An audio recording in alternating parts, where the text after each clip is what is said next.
3 fois par jour, un podcast Les Résistants. Bonjour et bienvenue dans 3 fois par jour. Je m'appelle Florent Piard, je suis restaurateur et épicier à Paris. Je vous invite à découvrir ce podcast dans lequel je vais vous plonger dans un monde passionnant et central dans nos vies. Ce que nous buvons et mangeons 3 fois par jour. À chaque épisode, je vous emmène à la rencontre de femmes et d'hommes qui œuvrent au quotidien pour nous offrir une alimentation bonne, propre et juste. Donc là, on est la boulangerie le Bricheton, donc on est dans le 20e à Paris. Petite boulangerie artisanale de quartier. Dans cet épisode, Éléonore et moi partons à la rencontre du boulanger Maxime Bussy, avec qui je travaille depuis nos débuts en janvier 2017. Salut! Qu'est-ce qu'il faut? Maxime fait partie des boulangers qui ont contribué à remettre sur la table de nombreux sujets liés à son métier, comme le levain et l'utilisation de blé ancien en boulangerie. Du coup, là, on a barbu du roussillon et le froment. Avec lui, on va parler du métier de boulanger, de son évolution et des pratiques singulières qu'il a mises en œuvre au Bricheton. Ça va aller? Merci beaucoup. Maxime s'investit aussi hors de sa boulangerie, notamment avec l'association Agrophile, qui milite pour la pleine intégration des arbres au sein des systèmes de production agricole franciliens. Attends, j'ai trouvé. Nous aurons l'occasion d'y revenir au cours d'un prochain épisode. Bonne journée. Salut, bonne journée à toi. Je vous souhaite une excellente écoute.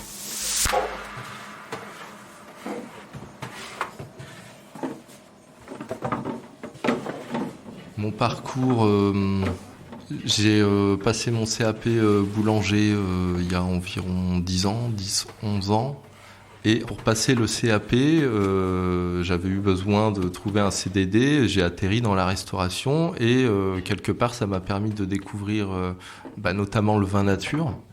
En fait, c'est en découvrant le vin nature que finalement, en revenant à la boulangerie, c'est ce qui m'a fait peaufiner en fait l'idée du pain tel que je le fais aujourd'hui, en m'inspirant du monde du vin nature dans lequel j'étais tombé juste avant. Et je me suis dit, je vais faire le pain avec la même philosophie que les vignerons avec le vin nature, et ça a commencé comme ça. Et j'ai découvert le monde des semences paysannes et le reste.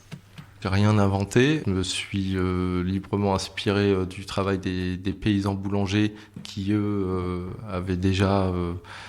s'étaient déjà attelés à refaire le pain de manière très simple, sans machine, de manière très empirique, en utilisant la bonne farine, parce que pour eux, c'était justement une manière de valoriser leur travail dans les champs, de finalement la valoriser en farine et de finir par l'utiliser en faisant du pain. Les paysans boulangers, ils sont souvent à la campagne, dans des endroits assez simples et sans machine. Donc tout le pain se fait en direct, pour une partie aussi en pétrissage à la main.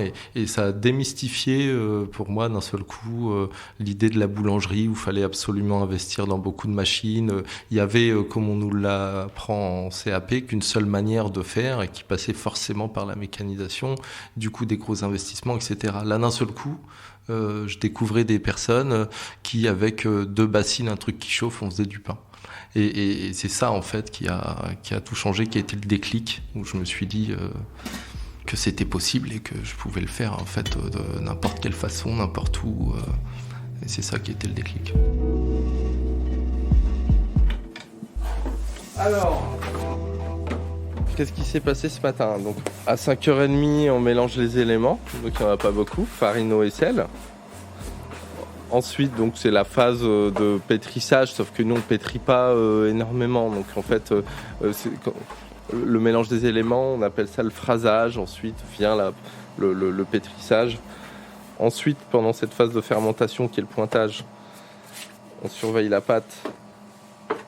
Et à certains moments, on agit sur elle, c'est-à-dire qu'on va changer sa caractéristique ou du mélange de farine et d'eau qui ressemble un peu comme ça à une bouillie, on va la transformer en pâte, quoi. Elle va devenir pâte, on lui fait des rabats, on la rabat sur elle-même, à peu près toutes les heures, disons, pendant 3 heures. Et ensuite, on est à la phase, celle que je suis en train de faire maintenant avec Mamadou, qui est la phase de division, façonnage, c'est-à-dire qu'on va diviser la pâte, la diviser au bon poids du pain, c'est-à-dire que c'est à ce moment-là qu'on décide de faire des pains d'1 kilo, par exemple, c'est ce qu'on est en train de faire.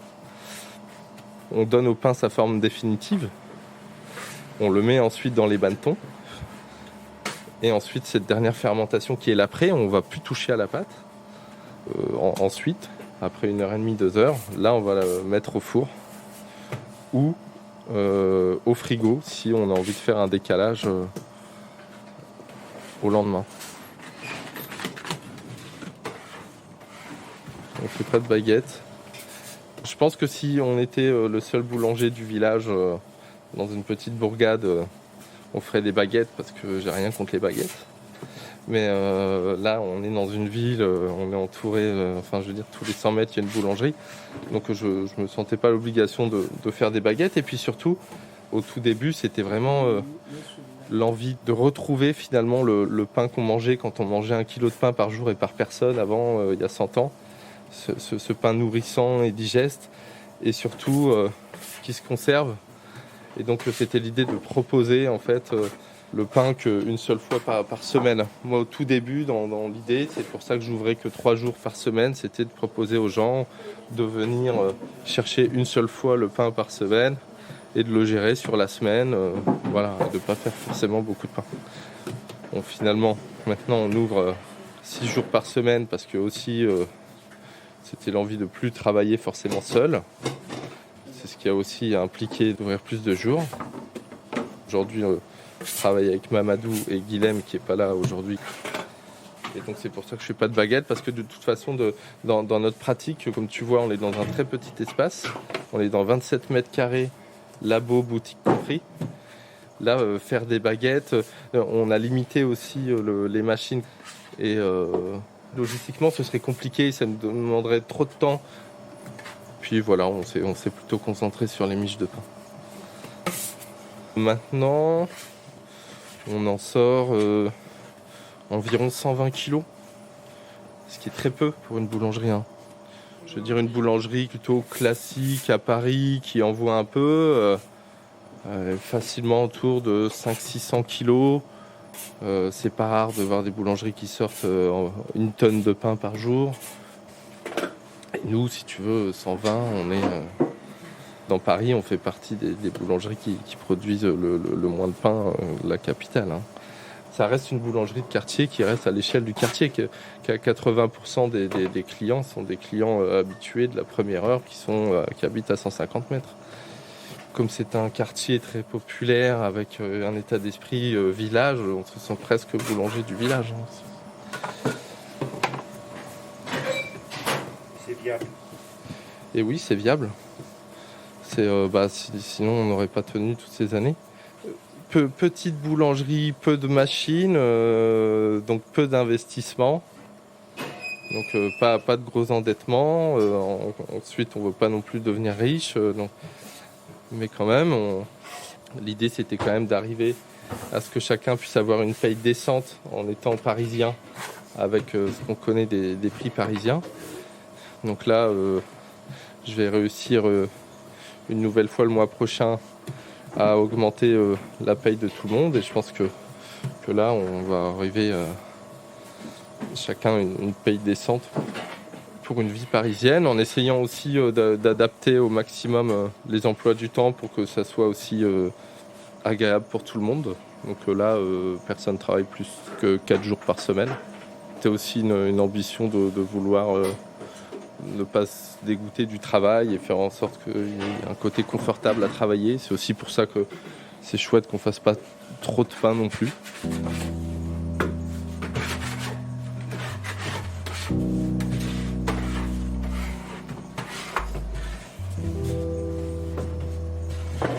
Donc l'objectif avec le Bridgestone, c'était de casser ces codes-là. Si on veut ouvrir une boulangerie à Paris en achetant un fonds de commerce, en l'équipant avec le matos et tout ça, il faut au moins miser sur 600 000 €, disons.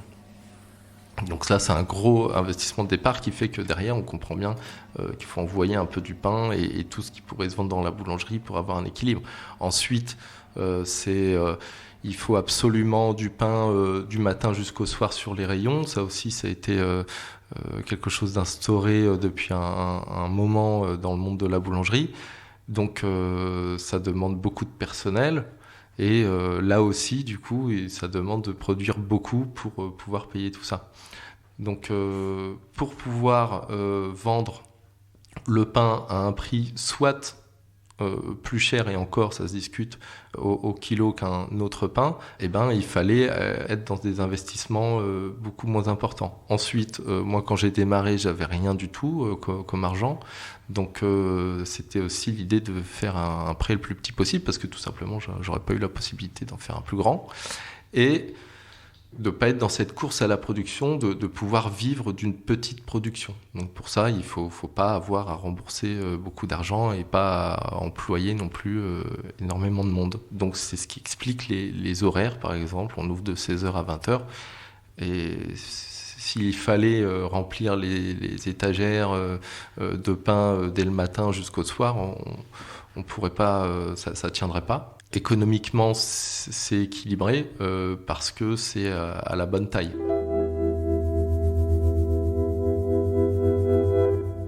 Et au regard de ce que tu as décidé de faire, le panorama global de la boulangerie en France aujourd'hui, il ressemble à quoi ? Il y a une majeure partie qui est ce qu'on appelle la boulangerie conventionnelle, qui est pas mauvaise en soi, elle est à l'image en fait de ce qu'a été tout l'alimentaire depuis les années 70, une mécanisation, une surproduction, avec tout un système organisé où tu es pris au berceau dès le CAP, on t'apprend en fait des méthodes qui sont destinées à devenir ouvrier en boulangerie, avec quelque chose de tout tracé, où la filière est déjà toute tracée. On sait aujourd'hui que les gens qui se partagent, par exemple, le marché de la meunerie, c'est peu de moulins. En France, ça doit être 3 ou 4 énormes moulins qui se partagent le marché et qui, comme les brasseurs dans la brasserie,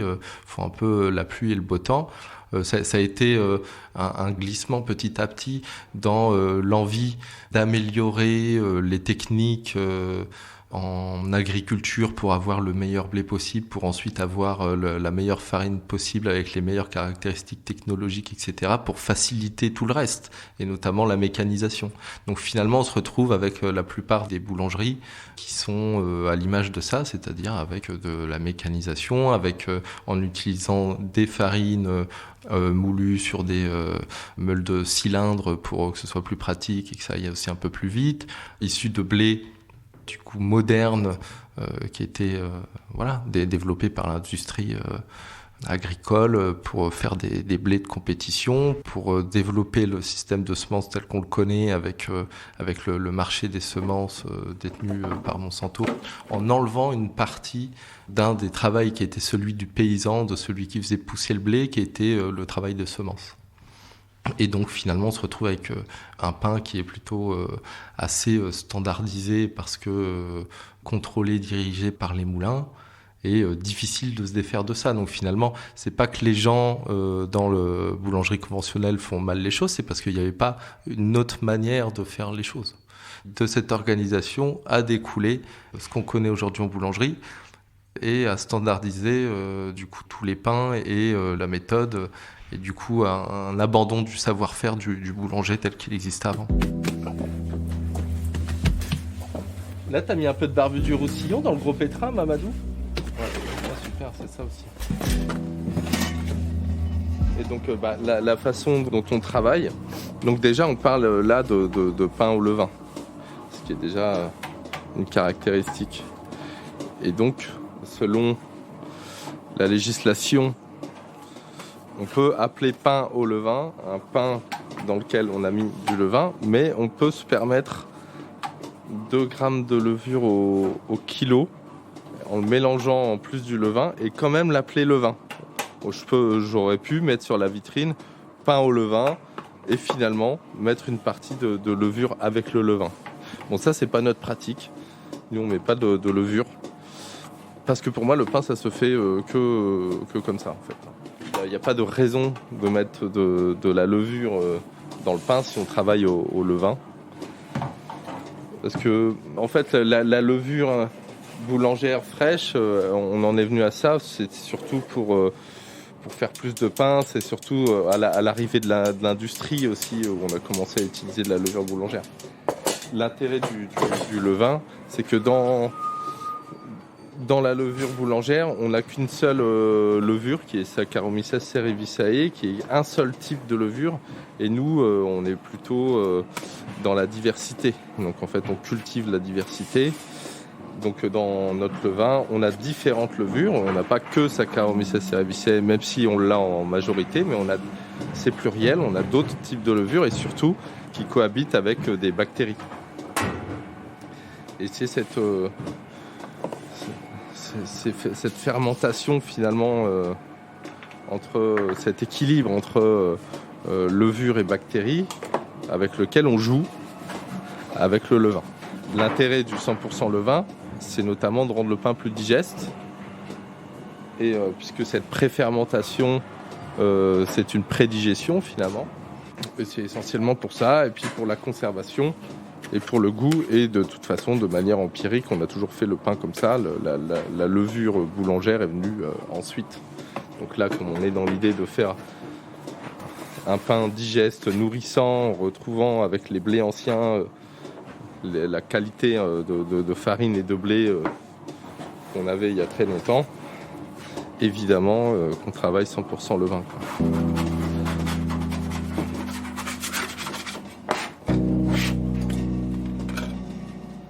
Donc juste une petite donnée, en partant du champ et jusqu'au pain final, disons un pain industriel, celui qu'on pourrait trouver au supermarché, n'importe lequel, qui maintenant ils ont augmenté un peu le niveau. C'est vrai que le niveau a un peu rattrapé celui de la boulangerie artisanale, et la boulangerie artisanale, en ayant abandonné certaines pratiques, enfin les choses se sont quand même rapprochées. Il y a environ 150 éléments. Donc là, je parle évidemment des pesticides qui pourraient être dans le champ, ensuite de tout ce que le meunier va pouvoir ajouter en poudre de perlimpinpin, de toutes sortes pour améliorer la farine, et de tout le panel que dispose un boulanger pour ajouter des choses dans la farine, pour soi-disant améliorer le pain ou enlever certains défauts. Et ça représente 150, parfois plus, éléments dans le pain. Donc là, on n'utilise, nous, aucune de ces choses-là. Donc il n'y a que 3 éléments: farine, eau et sel. Voilà, tout simplement. Donc on va parler des blés plus tard, mais du coup là, juste pour la farine, elle est sélectionnée du coup auprès de soit paysans boulangers, soit paysans meuniers, mais en tout cas dans cette filière paysanne, moulu sur meule de pierre, parce que du coup c'était l'idée de faire un pain nourrissant, et en passant sur la meule de pierre, ça garantit que ce soit plus nourrissant. L'eau ensuite, en ayant si peu de matières premières, j'ai voulu trouver la meilleure eau qui soit à ce moment-là. Je réfléchissais à un système de filtration, etc. Et puis tout d'un coup, avec mon père a été très présent aussi dans la construction de la boulangerie au début, je veux dire, comme soutien moral, etc. Et du coup, c'est en discutant avec lui qui m'a fait me rappeler qu'il existait les puits artésiens. Et c'est vrai qu'on a la chance, en tant que Parisien, d'avoir ces puits. C'est assez extraordinaire. Je crois que ça a été fait sous Haussmann à l'époque. Donc le principe du puits, c'était d'aller très profond et de permettre à l'eau de remonter comme un geyser. Donc c'est pourquoi elle est extraordinaire, parce que elle ruisselle depuis la Normandie et la Champagne ou la Bourgogne sous terre, et elle remonte par les sables de l'Albien ici à Paris. Elle met donc 20 000 ans à s'acheminer comme ça. Donc on est à la fois sous la croûte d'argile terrestre, donc au-delà de toute pollution possible, hein. On n'est pas dans les nappes phréatiques. Et en plus, il y a une eau qui s'est chargée comme ça sur tout ce chemin. Donc c'est une eau incroyable. Il y a une des fontaines, c'est celle où on va, qui est à côté de la piscine de la Butte aux Cailles. La piscine de la Butte aux Cailles, historiquement, c'est une piscine thermale. Donc c'était une eau bienfaisante. Et puis quand on la boit, on sent en fait à quel point elle est pure, et surtout elle est vivante. Donc c'était voilà, pour moi, une évidence d'en vouloir faire quelque chose de vivant, en travaillant tout ce qui était le plus vivant possible, de travailler avec cette eau. Puis en fait, depuis le confinement, il y a eu un enchaînement de situations qui a fait que du coup là, on va plus chercher l'eau pour l'instant. J'aimerais en fait pouvoir aller continuer à aller rechercher cette eau, mais bon, c'est vrai que pour l'instant, c'est encore un peu compliqué. C'est en suspens. Et pourquoi c'est si important pour ton pain, une bonne eau ?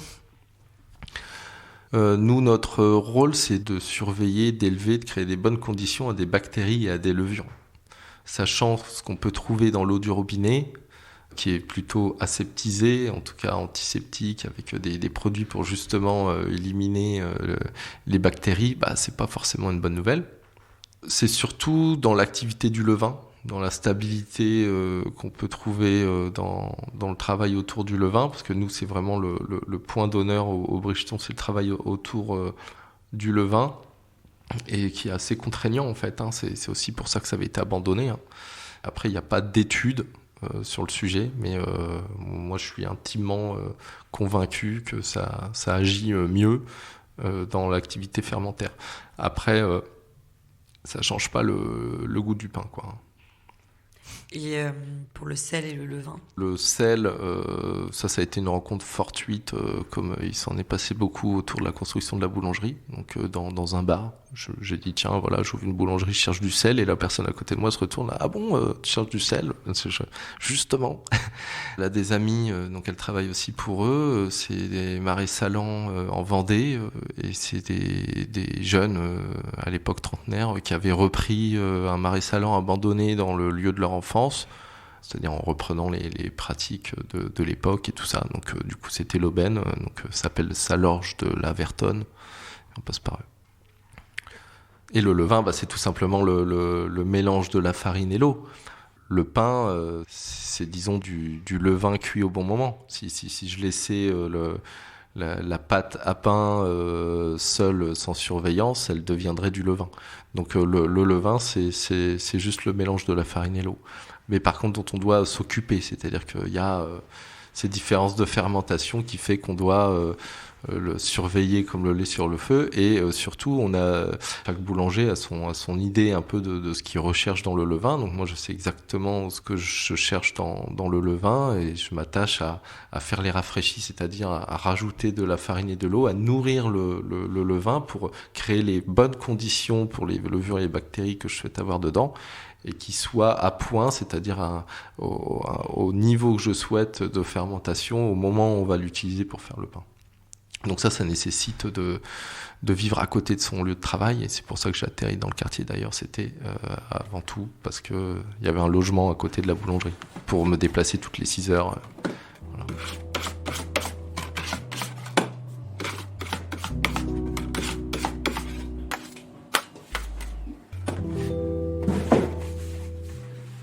Là, c'est intéressant. Par exemple, là, justement, on fait certaines variétés en petite quantité dans les bacs. Là, on a manipulé des bacs, mais en fait, ce qu'on fait en plus grosse quantité, c'est-à-dire là, le froment, finalement, la variété, c'est ce qui fait les gros pains, en fait, qu'on appelle Bridgeton. C'est ces variétés qu'on change assez régulièrement dans le froment. Et bien ça, on le pétrit dans cette mets en bois que j'avais fabriqué avant d'ouvrir la boulangerie. Donc là, Mamadou a pétri dedans, mais en fait, pétrir, ça revient surtout à juste mélanger la farine et l'eau, sauf certaines variétés qui parfois demandent de pétrir un peu plus. Et dans cette phase de fermentation, à un moment donné, on fait un rabat. Donc là, Mamadou, il divise la pâte en deux, parce que là, il y a 60 kg de pâte et c'est dur à manipuler. Donc on divise en deux pour mieux la manipuler. Et là, il va rabattre la pâte sur elle-même pour lui donner un peu plus de corps, un peu plus d'élasticité. Là, on voit qu'elle est bien hydratée, donc elle est assez collante, assez difficile à manipuler. C'est une manipulation qui n'est pas simple. Et surtout qu'on cherche à la faire sans maltraiter la pâte. Donc on fait en sorte de ne pas trop la déchirer, enfin de ne pas la déchirer du tout si possible. Et on la rabat sur elle-même, et on va voir à l'aspect qu'elle va donner un peu plus de résistance au toucher. Et c'est ce qu'on cherche à faire. Pour donner de la force à la pâte, c'est ce qui va permettre aussi au pain d'être moins plat après à la mise au four. Et tu vois le rabat, comme ça a changé l'aspect de la pâte. C'est aussi parce qu'on a la chance là en ce moment d'avoir une farine qui a plutôt de bonnes caractéristiques. Le mot est moche, mais de bonnes caractéristiques technologiques, qui fait qu'elle a une bonne résistance, une bonne élasticité, ce qui n'est pas toujours le cas. Tu fais des pains aussi, vu leur format et aussi vu la clientèle que tu as, que les gens mangent sur plusieurs jours. C'est vrai, donc c'est plutôt des miches assez grosses, en tout cas minimum d'1 kilo. C'est vrai que je fais pas de petits pains pour proposer un pain aux gens pour qu'ils le gèrent sur une semaine ou en tout cas plusieurs jours. Donc plus le pain est gros, moins il va se dessécher aussi à la cuisson et puis il va mieux se garder aussi dans le temps à la maison. Donc c'est vrai que c'est pour ça. Et c'est vrai que petit à petit, à force d'expliquer en fait notre démarche aux clients, les clients qui viennent ici et qui sont habitués, ils embrassent cette démarche-là, c'est-à-dire qu'ils viennent chercher leur pain pour plusieurs jours. Après, on le vend quand même au poids, donc on peut couper le pain, il y en a qui prennent des petits bouts, mais je trouve aussi que le pain n'a pas le même goût sur plusieurs jours. Enfin, un pain un peu rassis, il développe, je trouve, d'autres goûts, en tout cas au bout de 3-4 jours. Et ensuite, quand il est vraiment sec, le pain en fait n'est pas desséché, l'eau s'est cristallisée et grâce au levain et au 100% levain, le fait qu'on ne mette pas de levure boulangère, il est censé ne pas moisir en fait, il va juste l'eau va se cristalliser et il va devenir dur. Et du coup, on peut le repasser sous l'eau ou directement le remettre au four pour décristalliser finalement l'eau et il va se raviver. On peut faire ça 10 jours plus tard avec un pain qui est dur comme une pierre. C'était aussi dans l'idée à travers le pain de proposer quelque chose qui en fait va dans le sens d'une plus grande résilience, c'est-à-dire d'acheter un pain 100% levain plutôt au blé ancien et de le gérer comme ça dans le temps et de pas être dans cette consommation comme ça du quotidien. Et ben ça permet au boulanger de plutôt faire ces pains-là, de plutôt choisir cette farine, de plutôt choisir ce blé et du coup d'être au milieu de la filière et derrière l'agriculteur de faire aussi lui ses choix d'une autre agriculture parce qu'il y aurait un débouché, parce qu'à la fin justement on consommerait différemment. Bon, ça, c'est un peu ça.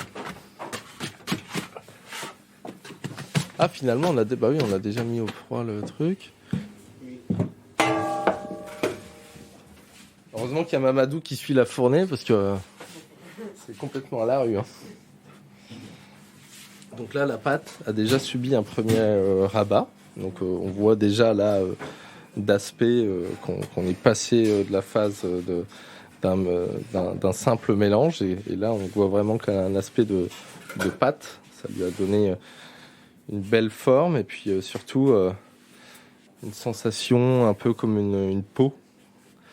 Et là, on va faire un deuxième rabat pour accentuer un peu justement cet aspect, lui donner de la force, parce que c'est ce qui va aussi aider la pâte à avoir un peu de force, de faire des pains moins plats, étant donné qu'on est plutôt dans le minimum de manipulation.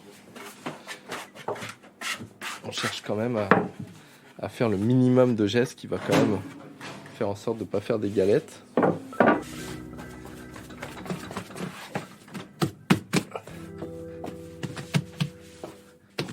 Dans l'idée, Maxime, tu cuis tes pains en direct. Pour quelle raison ? Je cuis les pains en direct. Une partie de la fournée est en direct. C'est que, à la limite, c'est ce que je faisais avant aussi. Je préférais tout faire en direct. C'est très personnel. C'est parce que c'est une pratique différente. Parce que c'est pas les mêmes levures qui travaillent, levures et bactéries, qui travaillent à entre 22 et 26 degrés que les levures qui travaillent en dessous de 18 degrés. Du coup, c'est pas le même process, ça fait pas le même pain. Donc on va pas mettre la même quantité de levain dans le pain, on va pas faire la même chose. Personnellement, moi je trouve que le pain en direct, en faisant un gros travail sur le levain et en mettant le maximum de levain dans le pain, c'est le pain que je trouve le plus digeste. Après, c'est moins facile à faire parce qu'il faut le surveiller comme l'est sur le feu. C'est moins joli parce que du coup, on n'a pas un pain qui est passé au froid. On va avoir un aspect ensuite en cuisson qui sera beaucoup plus sexy, quoi. Il va y avoir ce qu'on appelle de la jetée, une explosion du pain. La grigne, ce lamage qu'on fait avant de le mettre au four, finit par exploser au four et rend le pain joli. La texture de l'ami va changer. Si par exemple on le met au froid, on va plutôt favoriser les levures et endormir un petit peu les bactéries, donc on va avoir des pains plus aérés, ce qu'on n'aurait pas en direct. Mais personnellement, je trouve quand même malgré tout que le pain en direct est plus digeste. Mais la plupart des gens préfèrent le pain passé au froid. On fait donc les deux. Et puis, avant tout, c'est sur un aspect logistique, c'est plus pratique aussi d'être un peu à cheval sur ces deux fermentations.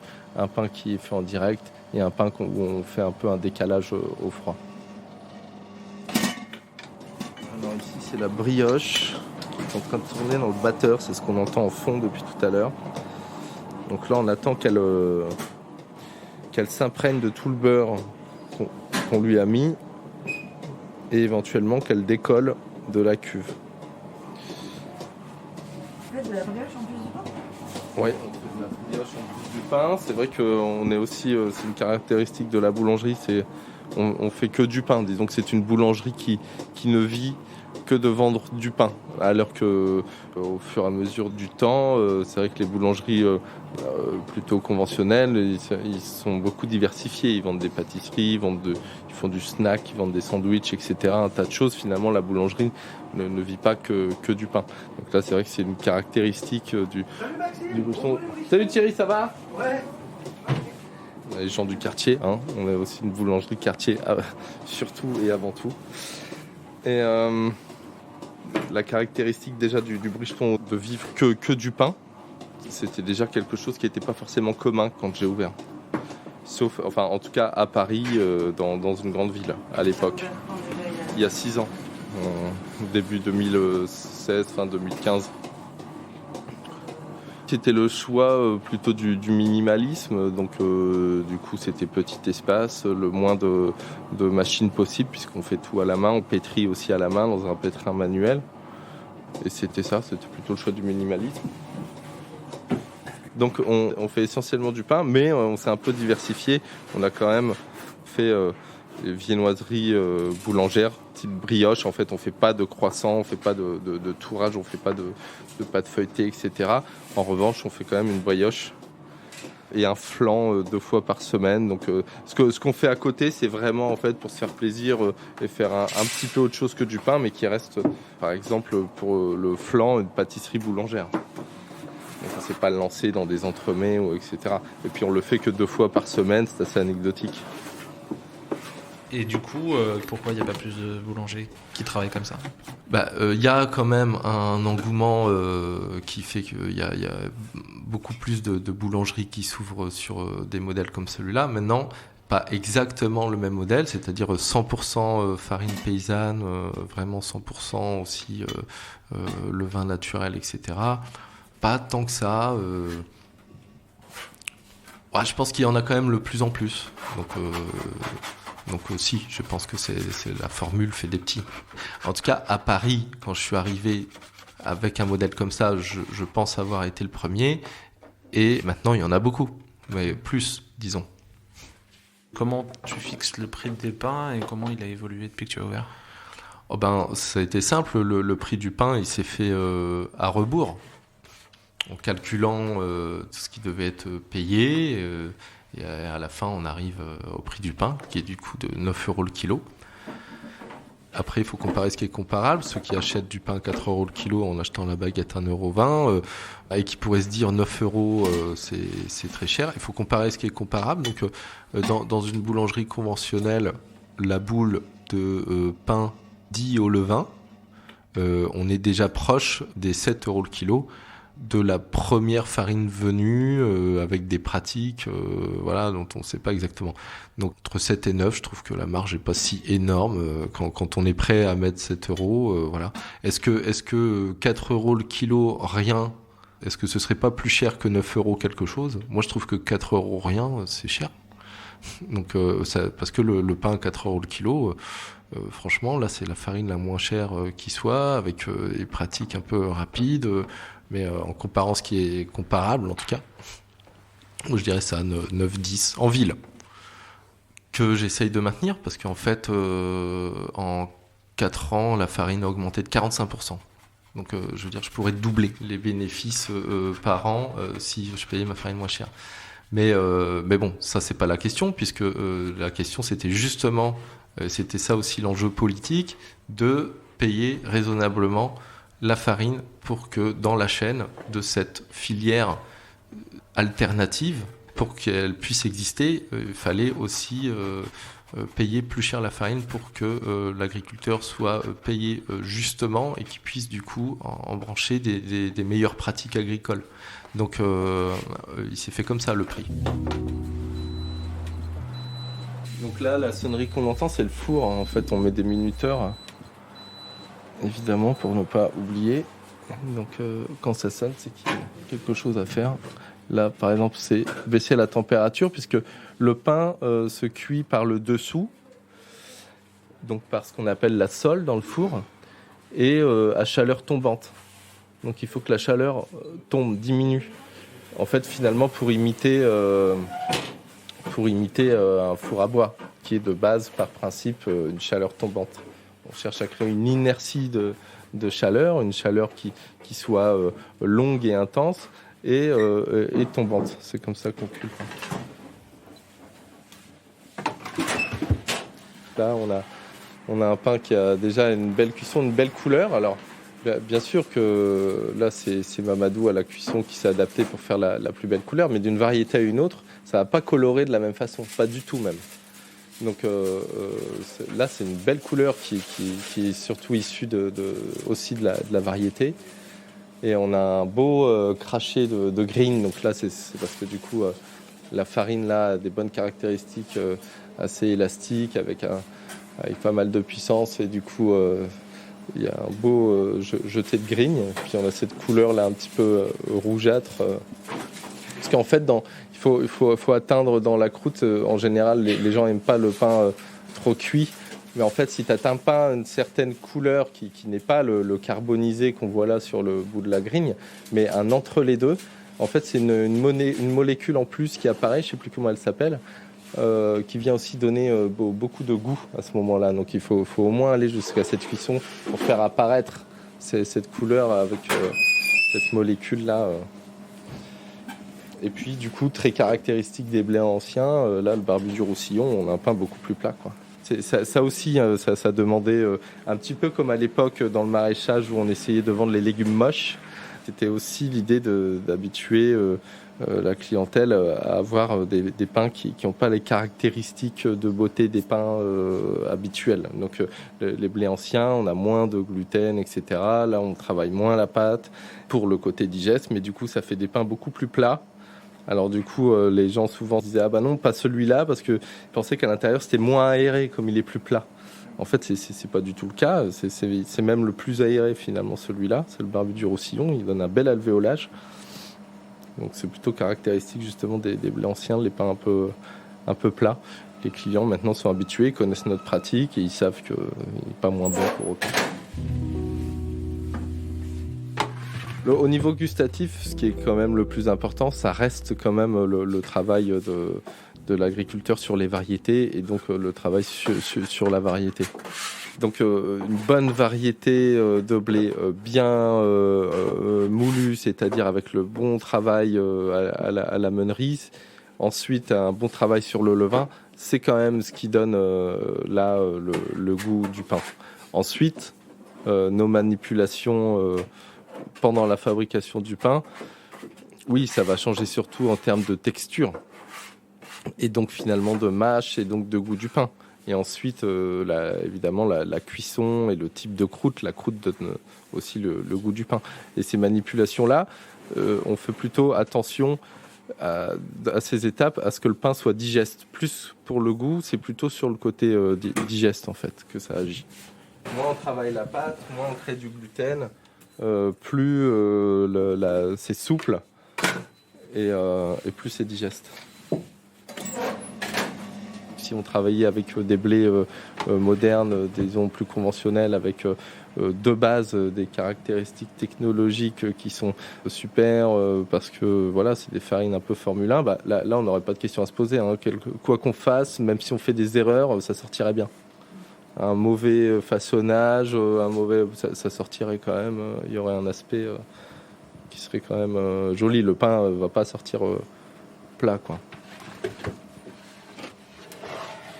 Bon, la cuisson, c'est quand même important dans la fabrication du pain. À la fin, si on se foire sur la cuisson, on a raté tout le processus, quoi.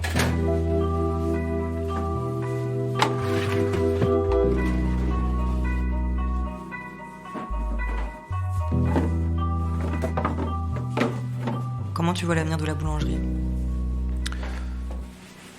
Il va être à l'image de la transformation de systèmes agroalimentaires qu'on va connaître. Est-ce qu'il va y avoir plus de boulangeries alternatives, de pain 100% au levain avec des farines paysannes je ne sais pas. Ce que je constate aujourd'hui, c'est qu'on n'est encore pas beaucoup. Il y a un intérêt beaucoup plus fort sur les blés anciens, il y a un engouement, on en parle de plus en plus. Et à la fois, on constate aussi que, par exemple, dans les villes, l'arrivée des blés anciens, de cette nouvelle manière de faire le pain, disons, d'une meilleure manière, il y a un danger aussi que ça devienne un marché de niche. C'est-à-dire que ça devient une nouvelle gamme de pain en plus sur l'étagère et vendu beaucoup plus cher, beaucoup trop cher, je pense. Et là, par contre, ça va pas aider le développement, je pense, d'un meilleur pain après.